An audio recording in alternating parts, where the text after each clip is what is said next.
Welcome. So many of you know that Walt and Kara at Recode and their previous ventures are known for their iconic red chairs, so we're pleased to present them with a somewhat red couch to make it somewhat comfortable. I don't know if this works. This is not red. No, it's kind of an orange. It's a little orange. If you take the aviators off, then it I'm becomes not going to do that for you. it becomes sorry. red. Exactly. It's the brand. We're a brand She's now. a Snoop. She's a Snoop. She's Right. got to keep Exactly. the shades on. All right. So This wouldn't pass our test. This isn't red. very good. So just to jump right in. Okay. Yep. Who's better, Microsoft, Apple, Amazon, or Google? GeekWire. Yes. Yes. All right, Walt. Good choice. Walt. Yeah, Mossberg, you answer that one. I think it's fascinating. I think they all have significant challenges right now. And of the four of them, I think the one with probably the most challenges is probably Microsoft. They mostly because they missed the mobile phone, the second generation mobile phone revolution that began with the iPhone. And they missed ironically, after kind of pioneering and inventing and pushing tablets for 10 years, they missed the second tablet iteration also. So they have a lot of work to do. They have a lot of smart people though. So I don't, it's like one of the smarter people than us said on that video, they all do different things. There's some overlap, but they all do different things. Yeah. What about you, Kara? How would you compare the relative? And throw Yahoo into the mix, please, of course. Yahoo? Well, Yahoo's obviously dominating the entire internet universe right now. So I would say, I think Walt's right. Microsoft probably has the most challenges of those and has been trying. Some of what Satya is doing, I think, is important, but it's like very difficult. I think it's an extraordinarily difficult job he has. And he's got a lot of moving parts in it that seem difficult for him to deal with.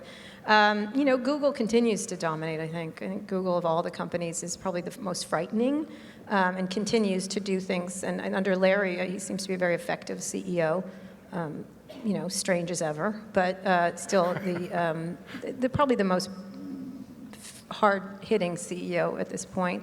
Amazon is still all Jeff Bezos, and you still have to, they're doing really interesting things, but the aggression is, you see it come out in bits, despite his, maniacal laugh. He's very aggressive in a way that's disturbing, I think, for a lot of people. Although he's brilliant. He's a brilliant man. And some of the stuff around their profitability still, the analysts every year keep going, wow, they're not making much money, but they do it every year. And I like that he pushes forward with lots of things. He's very innovative.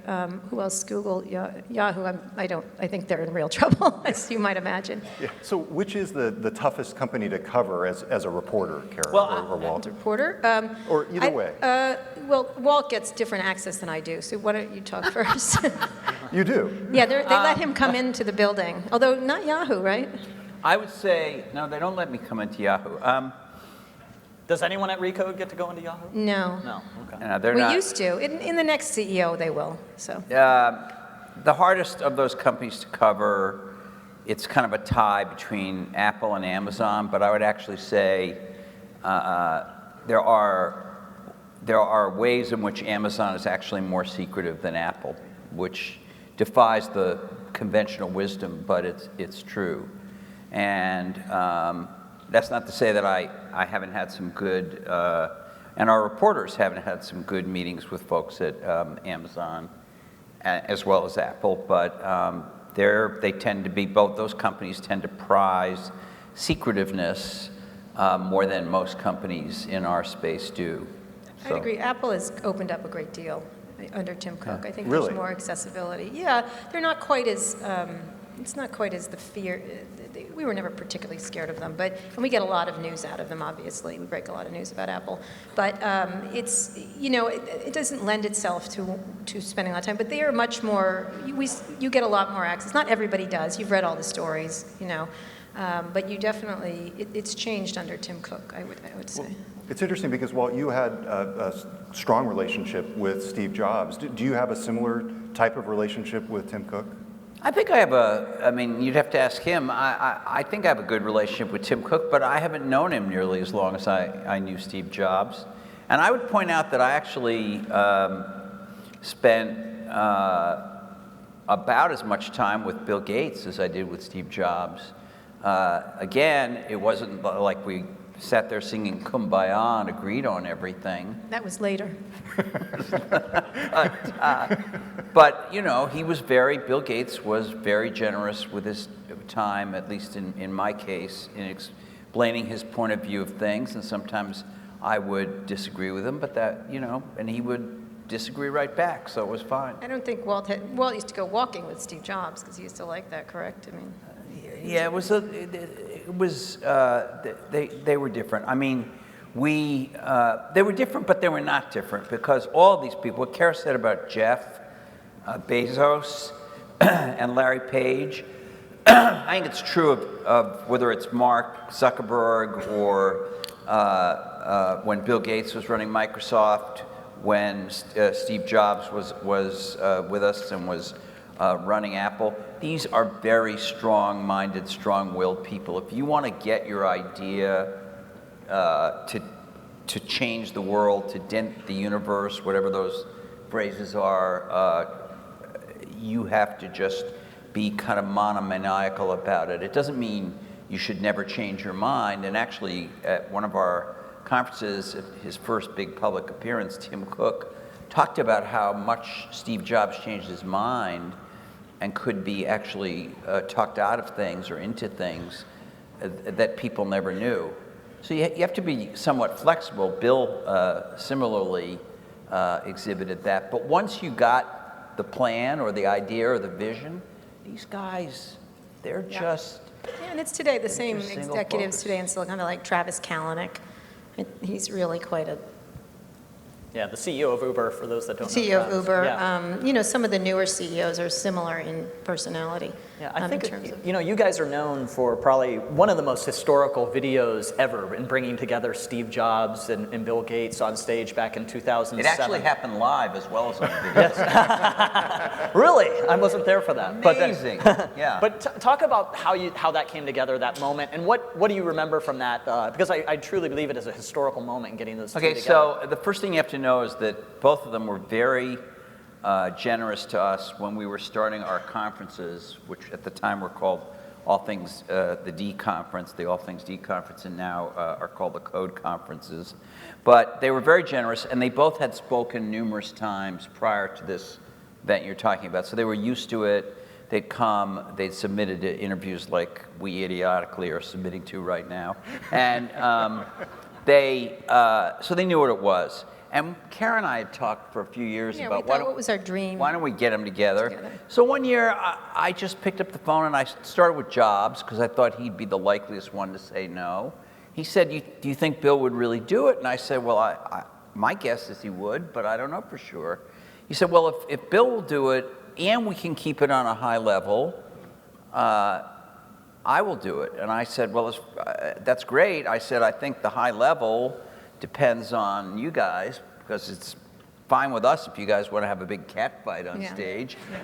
They had that backstage. We win either way. You could do that, or you could be statesman, which is more what they were. And then I called, and I think he might be in the room, I called Larry Cohen, who was Bill's guy at the time, and Larry... Huh? And still is. Well, it still is, but I mean, at Microsoft. And Larry said, Steve really said he would do it. Correct me if I'm wrong, Larry, but I'm pretty sure that's what you said. And I said, yeah, Steve said that. And so then Bill agreed to it. And the only thing I will tell you that was funny about it, there were a bunch of things that happened at the event, but was that Karen and I decided that we were going to, for the first time, put out a press release. Immediately. Not to brag, and we like bragging, we're not shy, but it was primarily to make it harder for these two guys to pull out. So we're very crafty. I was in a car from LA to Palm Springs going to a conference. I was not driving, I was in the passenger seat, and I was on the phone with Larry and Katie Cotton, who at the time was Steve Jobs' chief communications person, and the three of us composed like a 3-paragraph press release, and we put it out. So what's interesting about it is, a lot of people don't think of these people as people. They become iconic, and so they're But they have emotions and feelings, and their relationship was so complex and complicated and emotional. I think it did come out on stage, that emotion, especially Jobs, that very teary thing that he said at the end. But I think that people don't realize they're interested in each other, and they do realize on some level that historically they are going to be together Ford and Edison. They're going to be linked together for all of time. And so I think they understood I was more interested in the historical implications of it than anything else. And at one point, Gates didn't want to take a pic. We had Kodak there taking beautiful pictures. And Gates sort of didn't want to do the picture, and Jobs was like, oh, you got to get him to do the picture. And I just said, you know what, 100 years from now, when we're all dead, this picture is going to be used of the two of you. Can you just frigging stand up and take the picture? That's not what you said. Well, I did. I said fucking. She did. So they did. I think they got the implications of what it meant, and that was why it was important to us. I think there's something else. I know you have many other topics, I'm sure, but there's something else about that particular relationship. There were a lot of people responsible for starting the digital revolution, but clearly they were two of the most important. And it's like ex-presidents, there's only so many ex-presidents at one time. So why does Bill Clinton and George Bush the elder, why do they get along? Because there's only so many people who've shared those experiences. So as much as they were bitter competitors, as much as I heard each of them in off-the-record meetings say very nasty things about the other one, there also was a sort of residual respect there. And they had worked together, as Kara said. The first Apple II, which was probably it wasn't the first computer, but it was the first one that kind of caught on, had Microsoft software in it. And Bill on stage could remember exactly how much Apple paid him for the version of BASIC of course he could. that he put in there. I'll tell one fun thing. One of the things was that they still tried to tweak each other. Gates not so good at it. Jobs, he was pantsed him all the time, essentially. But at one time on stage, I said, what is something we don't know about you two, like your relationship? And Jobs put on the smile. I knew he was going to do something awful. And he goes, well, for years, Bill and I have been married very happily. And Gates was he's like, I don't want to be anti-gay, and yet, that's horrible. And so it was like that was the best answer. So speaking of being married, you guys seem like a married couple at times. Yes. Tell us what it's like being business partners. Well, we are married. That's a secret. We want to tell everybody here. We're very happily married. No, Walt's had a wonderful wife for a long, long, long time. So have I. I don't know, it's just a great relationship. I think we had a spark right from the beginning. It's, one of the most significant relationships of my life, obviously. And mine too. And we just got along right from the get-go. I met him when I was working on the book on AOL, and Walt was the only person who really got the internet. Everybody else thought it was a fad and everything else, and I was really interested in the internet, and at the time it was called World Wide Web or online services. They didn't use, I guess they online services. Online services. And so Walt was the only one who I thought understood what I was interested in, kind of stuff. And when we met for the book, because he was one of the first people who said, who picked AOL as the winner in the early stages of the internet over CompuServe and what's the other one? Prodigy. Everything Sears knew about computers and everything IBM knew about retail. That's what I think we called it. So he was really, we connected immediately, I think, over that lunch. It just had an instant connection. It was really, I think it was. And then she didn't want to, she was at the Washington Post at the time, and I convinced her that after her book leave, she should go to the Wall Street Journal instead of back to the Post, and she did. Yep, and it changed my life. So Todd and I have this unique relationships as co-founders of GeekWire, and we each have individual strengths that we think we bring into our own media business. What are your strengths that you think you bring into the business, and how does that complement each other in this instance? Well, I dress better. Okay, I can tell. I mean, my look at main you. role is to be kind of the fashion leader. Not since my NBC makeover. Thank you very much. Yes. But I think that we are different. It's interesting when I think about it. We don't argue much at all. I can count on my hands the amount of time we've had. Todd and I do all the time. Huh? No, we really don't. We really don't. It's interesting. We often agree. We don't agree on everything, but we tend to. We resolve it. We'll resolve it pretty quickly. It's good to fight within a startup. I but we found. don't It's about a really. result. Right. I mean, we might have different sides of something. She might say, why don't we do this? And I'll say, I don't know. I don't think that's such a great idea. Or maybe later. And she'll say, well, no, but why don't? And then we'll come to some compromise, and we'll we'll just do it. Yeah, I think I'm probably more like crazy, I guess. Not, I don't want to say emotional, because that's bad. to say Kara later. has great ideas for change, and I have some ideas, and but also I'm always trying to think of, like, Kara gets very excited about an idea very quickly, and I try to think, okay, there's something here, but how does it fit in with our overall structure, and how can we make it work, and what's the right way to stage it or time it, and would you Yeah. say that's right? Yeah, I think that's so. kind of He's not a no person, but it's more like just a second, and I'm like, no, we have to do this. Like, I get a little bit like demented about it. I have come up with ideas all the time, and so I think it's a good mix in that regard. But in terms of disagreement, we have the same ethics. I think that's just like a good marriage. You have the same goals and ethics and viewpoint about the world. I think fairness is really important to both of us. Ethics in journalism is really important to us. There's some very base things that we agree on, and that everything else takes off from there. So you've now made the startup leap yourself. Yes, we did. How has becoming an entrepreneur changed your mentality in terms of covering other entrepreneurs? Has it given you more empathy? Can I just say, or we've been doing this for 12 years. We're the Yes. 12-year-old startup. We were entrepreneurial 12 years ago when we started. business operations kept separate Well, largely. we had a lot of involvement in that Yeah. for a long time. We really but did. we didn't have a complete company. Right. Yeah. And so, I mean, you know, we've considered ourselves, we tried to be entrepreneurial inside a big company, and it worked well for a while, but at some point you run up against natural limits of just the multiple claims on a big company and the different pace at which a big company management moves and a smaller entrepreneurial team wants to move. And that's why we decided, you know, we needed to grow, we needed more investment, we needed to move faster, and that's why we told Dow Jones, which is the publisher of the Wall Street Journal, that we were not going to sign up for the same agreement again, that we were going to often form our own company. But your question was, are we more sympathetic to entrepreneurs? Yeah, and empathetic. I if you have don't that think, experience. I always, like, take me as a product reviewer.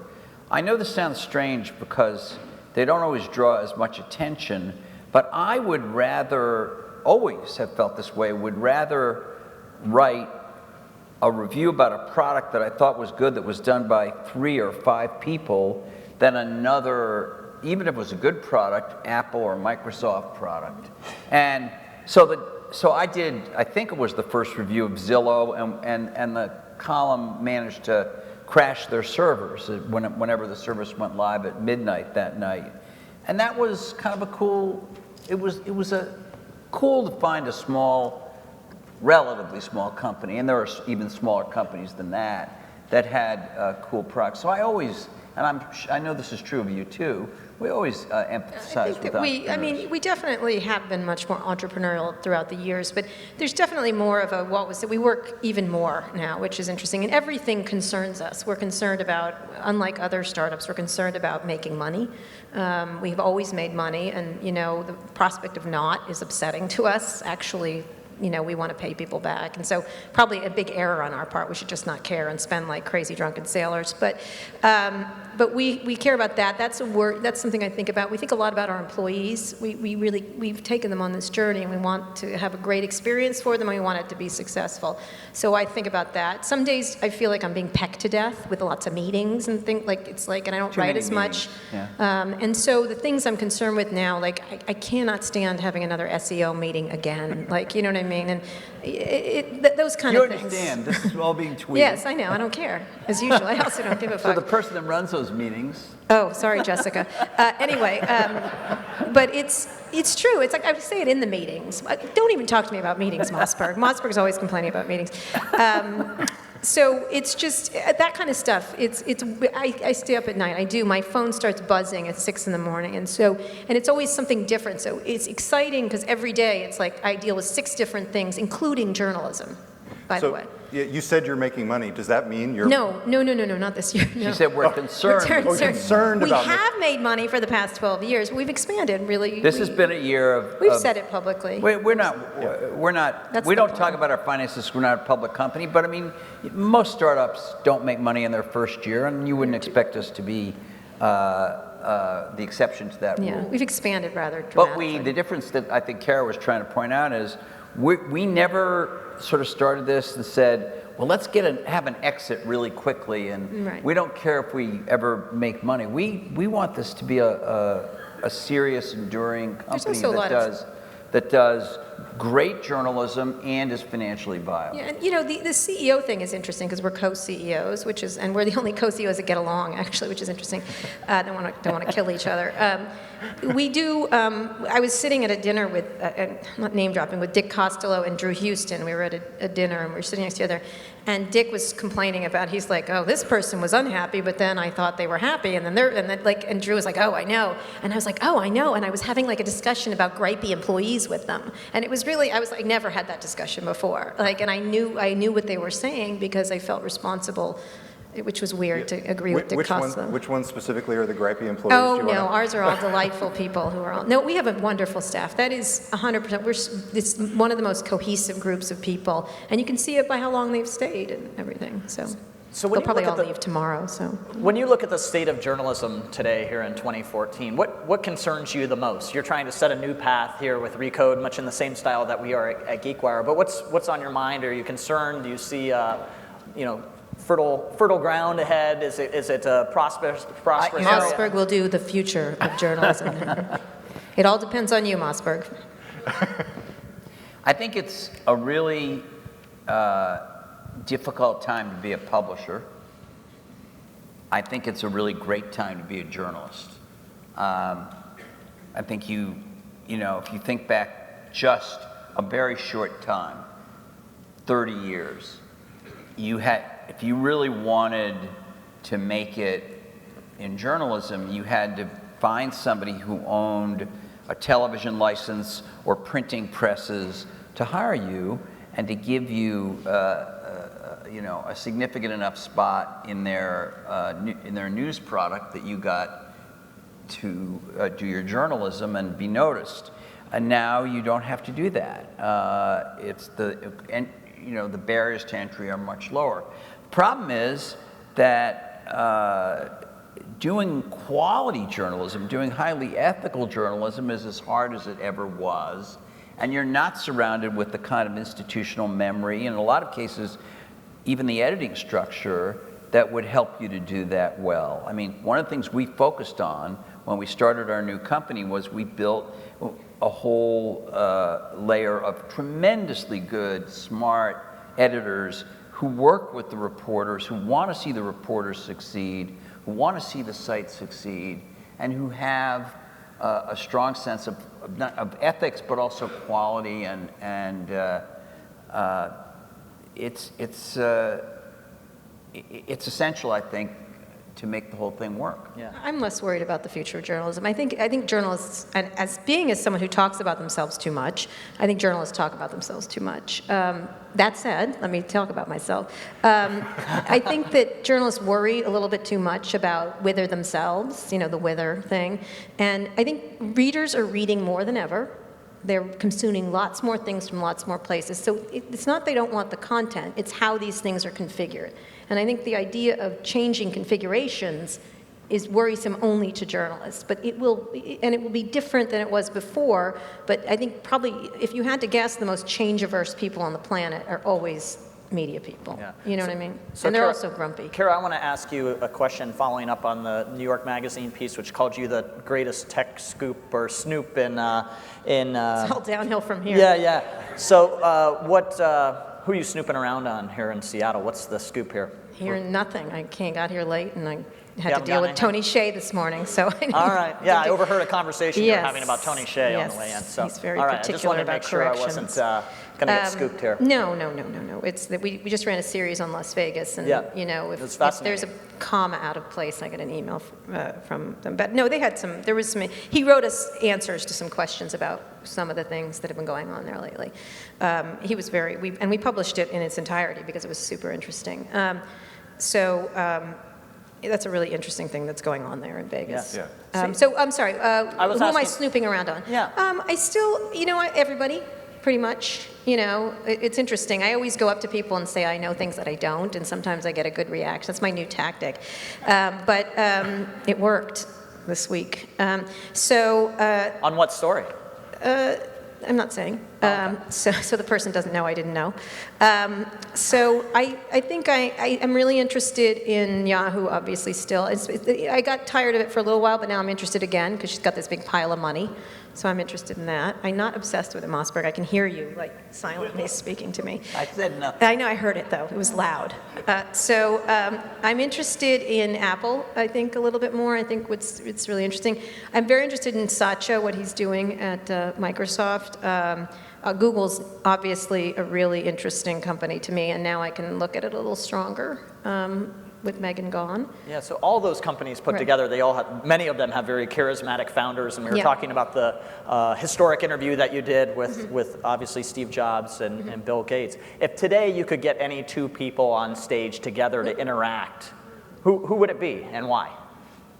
You pick. I would say, well, I think there are a number of fascinating combinations, but I would say Bezos and Larry Page. Yeah. Would Ooh, be. I mean, Larry Page, as some of you know, has a voice medical problem, which might make it hard. But put that aside, I would get them on. Yeah, that's a good love to have them on stage talking. But you could think of others as well. There's just a lot of smart people, and we've tended to talk about the big giant platform companies, but you take people like Mike McHugh, who runs Flipboard, really a smart guy who has a lot to say.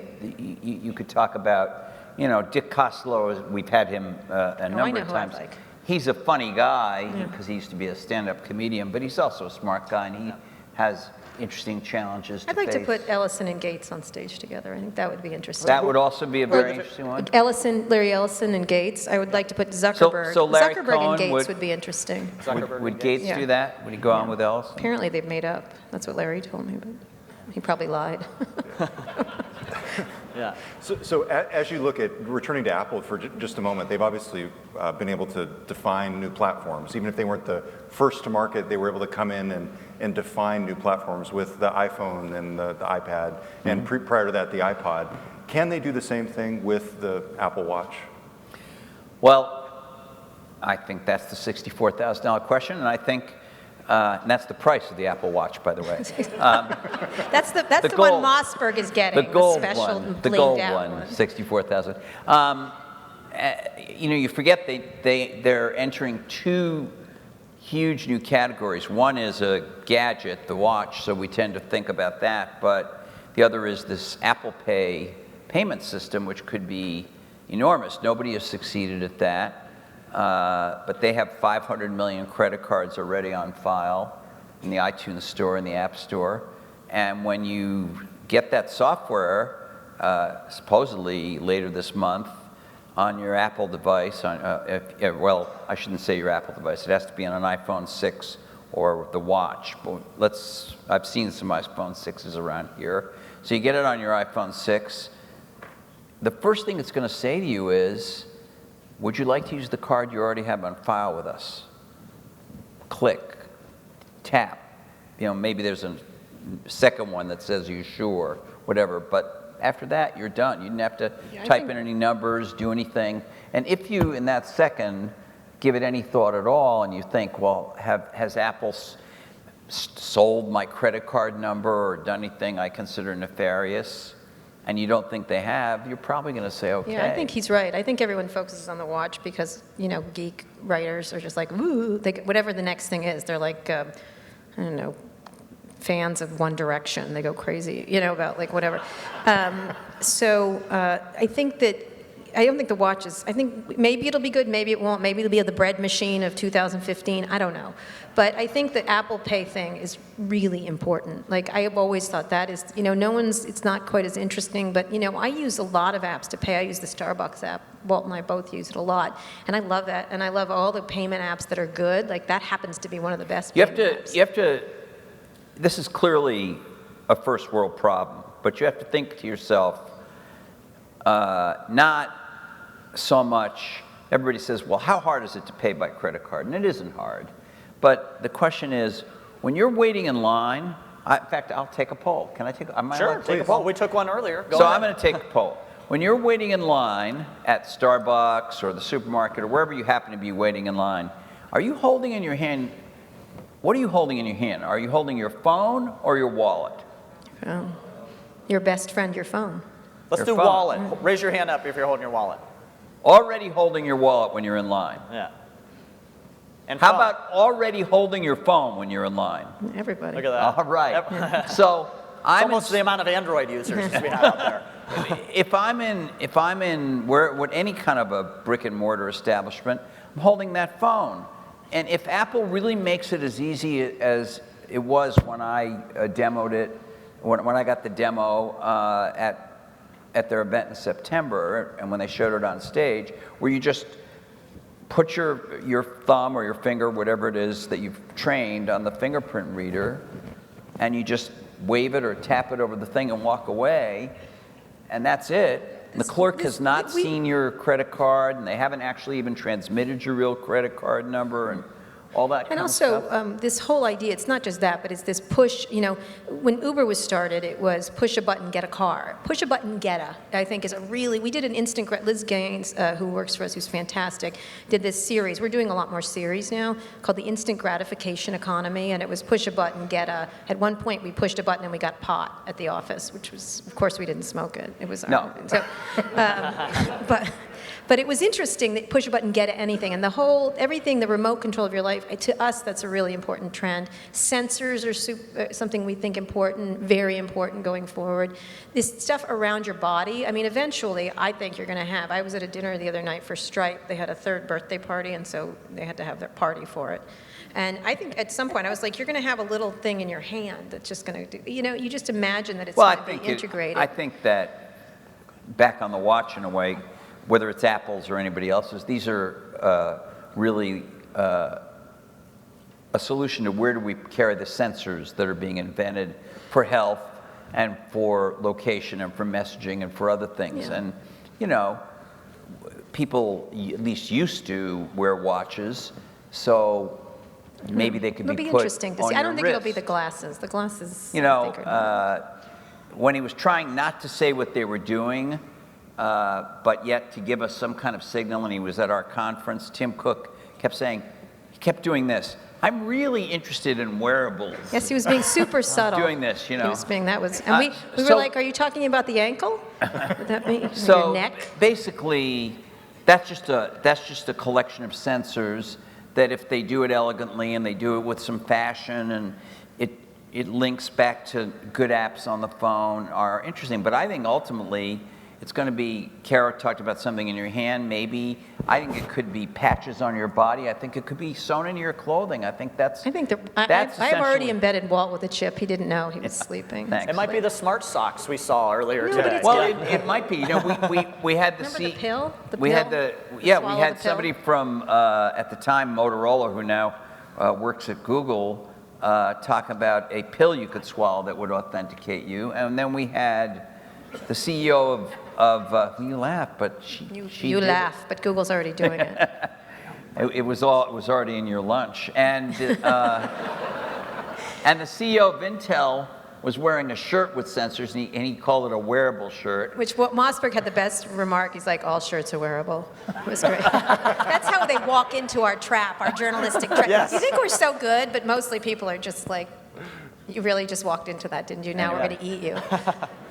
So Walt, as we mentioned in the intro, obviously you are known for your reviews. That is how you made your hallmark. And every Thursday, people used to pick up the Wall Street Journal and read Personal Technology by Walter S. Mossberg. How has the shift away from the traditional newspaper changed what you do? Can I just ask if you, at what all? does S stand for? What? Stephen. Oh, I never told you that. no, I never knew that. Hey, Breaking news here. Let's get on it, GeekWire. It's how you learn things over time with someone that keeps a relationship exciting. Well, I feel liberated. I mean, I have nothing bad to say about the Wall Street Journal. A lot of people don't know this, but I spent 20 years there before I ever wrote about technology, covering defense and national security and the economy and energy. And I just had a chance to be at all kinds of fascinating places at all kinds of fascinating moments. And then they gave me the chance, which was also an entrepreneurial thing, to start the column and in the way that I did, and to insult their advertisers, which I did on a fairly regular basis. And so I have nothing bad to say about it, but I think it is liberating to be all digital, all online, and out of the kind of large superstructure that you have in a media company, and especially if you are the people that own the company, which we are. We have some terrific investors, but we control the company. So I find it liberating. One thing that those of you who read Recode might have noticed, and this is also something that we're encouraging all of our reporters to do, is that I've been writing more. I still write reviews, but if there's not a great review some week and I'm really interested in some subject, I'm going to write a commentary. I'm going to write an essay, and then I'm going to watch on Twitter as people either agree with me or think I'm an idiot. And I think that that's a good thing to do, to state your opinion, back it up, and then see the discussion that develops from Walt it. had a lot easier time leaving than you'd imagine. I think people at the Journal, I of course do inside reporting on what they're up to while we were going through the negotiation. So I want to know what their theories and stuff are. So they were thinking Walt would never, one of their theories was Walt will never, for one was they were going to try to like get between us and get us to argue with each other, which was hysterical. And one of them was that he didn't want to leave the Journal. And I was like, Walt's got his moving boxes. The Beacon's boxes are backed up. He was very excited about the concept of, like being fresh. Not that leaving the Journal as much as going somewhere where he was in charge of his own destiny. Whatever happens, I think it was the challenge of it was something I think people didn't quite get. I had left a long time ago, the Journal. I was a contractor for a little bit with them, and since 2007. I left much longer, so I had no problem with that. And Because she also had a column in the Journal for but I'm a years. horrible employee. I'm a horrible, horrible employee, and I was really difficult.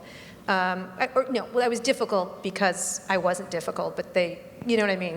One, you're a woman, you're loudmouth, forget it, you giant, you know what they call you. So it would be bitch. So I was not a good employee, so I always didn't want to work for anybody. I was like, let me not subject I'm myself. having so much fun, just like watching you. But Excuse me. So anyway, so I was away from it, so it was a little easier, but I have to say Walt jumped into it with really in a way that was very enthusiastic. And I think, I speak for us both, we've never been more excited since when we started All Things D in our careers. And we had very successful careers. Walt always, but we both had really successful traditional careers. And I think we've never been more excited since we started those things. And I don't think we've ever done better, financially, personally, just the whole thing. Yep. Good. So. Well, on that kumbaya moment, Kumbaya. I want to say thank you very much, Walt Mossberg and Kara Swisher, Thank you. for joining Thank us you. here today. Before you go, yes. before you go. Did we win? Now, we had a little bet with Recode that dates back to a little football game. Yeah, we had an NFC championship game. But I think you should give us a Tesla D. That's what you A Tesla, no Tesla, no What? Tesla. But we bet you in the NFC championship game, know. San Francisco, Seattle, that you would write a guest post for GeekWire if Seattle won. Seattle won. I know. We didn't get the guest post. We will do it. So So. we have 2 Seattle Seahawks hats for you, and we want a selfie from San Francisco on the streets. All right. Back to Seattle. And then the bet's good. All right, can I do Ina free with this? Because Ina can wear it as Ina well. and I will do this. We promise. We are sorry we didn't. I don't care Yeah. about the Giants or the Seahawks. All right, that's good. Give it to Ina. We'll take a All right. selfie from Ina. Thank you. All right, You're- thanks, Walt guys. Mossberg and and Kara Kara Mossberg, Swisher. thank you so much.